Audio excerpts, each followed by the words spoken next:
Marcos 14, versos 26 al 38.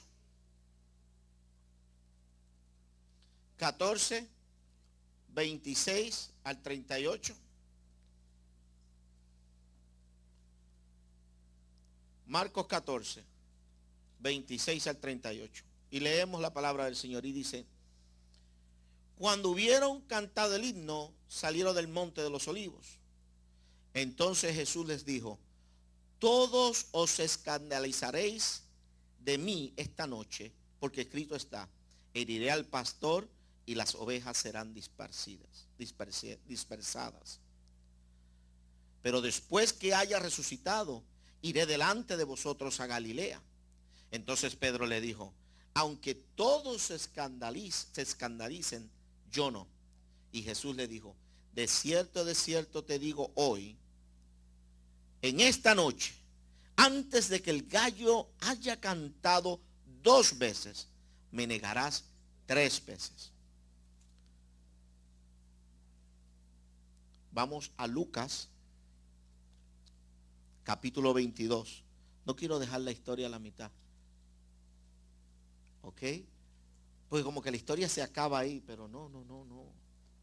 La cosa se pone interesante en el siguiente capítulo. En el versículo 54 de Lucas 22. Dice así: y prendiéndole, le llevaron y le condujeron a la casa del sumo sacerdote. Y Pedro le seguía de lejos. Diga, le seguía.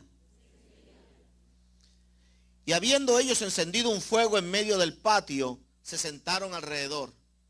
Pedro se sentó también entre ellos.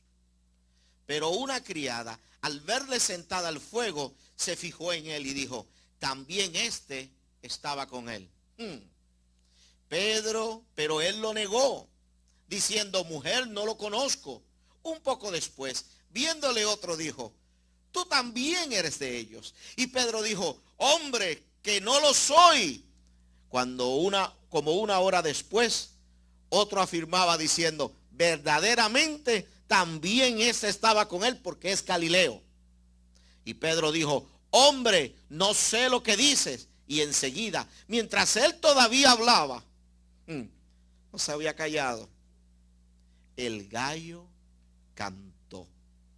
Entonces, vuelto el Señor, miró a Pedro. Y Pedro se acordó de la palabra del Señor que le había dicho: antes que el gallo cante, me negarás 3 veces. Y Pedro, saliendo afuera, lloró amargamente. Padre, te pido en este momento, Señor, una palabra para este pueblo. Señor, yo declaro que ellos son tierra fértil, donde la semilla va a ser plantada, donde va a germinar y va a dar frutos, Padre. Padre, pon una palabra para aquel que necesita el aliento. Padre, dame una palabra para aquel que necesita consuelo. Padre, dame una palabra para aquel que está esperando una respuesta. En el nombre de Cristo Jesús te lo pedimos. Amén y amén. Pueden sentarse. Es interesante. ¿Ves? Cuando yo niño, a mí me encantaba jugar con rubber bands, con esas gomitas. Y recuerdo que hacíamos juguetes con los rubber bands. ¿Ves? En la época que yo no soy tan atrás, había una época donde la gente hacía movimiento en los carritos con los rubber bands. El pastor les puede hablar más de esto que yo. Pero es interesante ver cómo usted puede seguir estirando esa liga. Y llega un momento donde es tanta la tensión y es tanta la presión que se quiebra. Y quiebra en una forma violenta, que cuando quiebra a izquierda y a derecha, el que le esté sujetando se golpea. ¿A usted no le ha pasado que está tratando de poner una liga en un paquete de papel o de algo y se parte y usted siente que le pega en la mano? Es como que la tensión y el sufrimiento de la liga se imparte hacia otros. Es increíble cómo la presión puede llegar a una persona y partirla. Mientras yo estuve en las Fuerzas Armadas Y en la guerra del Golfo Pérsico, en la primera guerra, era interesante como muchos de los que allí estaban. Yo estaba con un grupo que se llama la 82 de paracaidismo, 82 aerotransportada, la 82nd Airborne Division. Y estábamos atachados con un grupo elite. Un grupo de nosotros lo atacharon un grupo elite, el grupo de fuerzas especiales, los Green Berets. Y era increíble ver cómo yo era el más viejo de todos. La historia es larga. Yo entré un poquito tarde a las Fuerzas Armadas. Y yo veía el entusiasmo, no, vamos a pelear. Hasta que llegamos al combate. Y ver a los más que hablaban tratar de suicidarse, congelarse en el momento de la acción. ¿Ves? A veces nosotros mismos no nos conocemos. ¿Ves? El ser humano tiende a creer que se conoce a sí mismo, pero la realidad es que a veces en el momento de presión y de tensión hacemos cosas que no esperábamos hacer. Y decimos, ¿de dónde salió esto? ¿Cómo surgió esto? Pero si este no soy yo. ¿A usted nunca le ha pasado eso? Que en una discusión, en un momento de coraje, usted dice cosas que no quiere decir. Aquí veo muchas esposas que hacen así. Sí, yo lo entiendo. El problema es que no nos conocemos. No conocemos realmente nuestras limitaciones.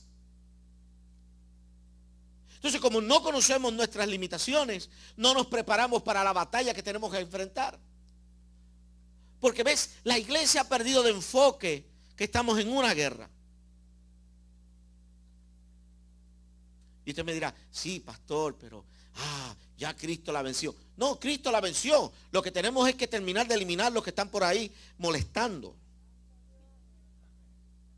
¿Ves? Estuve en una iglesia predicando y estaban hablando de unos misioneros que murieron en China. Era un culto misionero.